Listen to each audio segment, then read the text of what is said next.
New Yorkers care a lot about climate change, but it's a global problem, not a problem that any one city can solve for itself.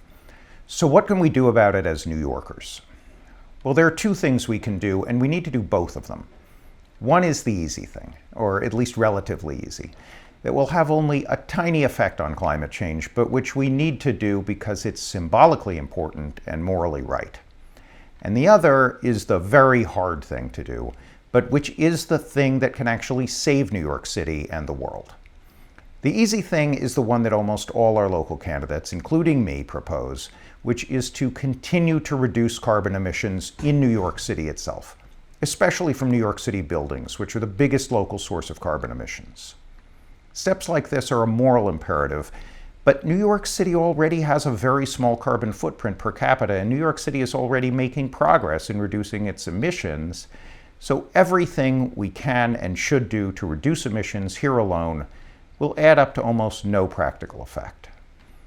The hard thing to do, on the other hand, but the thing we can do that can save New York City and the world, perhaps the only way to save New York City and the world, is for New York City to demand that the votes of New Yorkers and other city people in America be counted as equal to the votes of rural people in electing the president and Congress.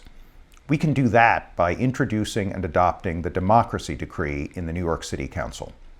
The Democracy Decree, when adopted by enough local governments, would trigger a vote of the American people to end the Electoral College and create fair representation in Congress.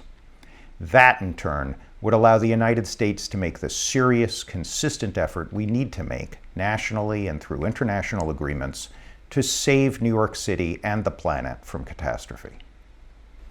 Now, I know it sounds hard for a city to take the lead in changing the federal election system. And like I said, it is hard. That's why I called it the hard thing to do. But New York City government does have the power to set this change in motion, whereas your representatives to the federal government, your representative to the House, your senator, even the president, are totally powerless to do anything to fix the system.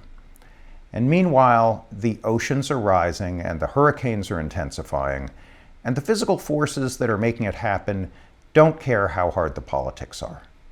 So it's up to us to open our minds, face the science, and save the planet.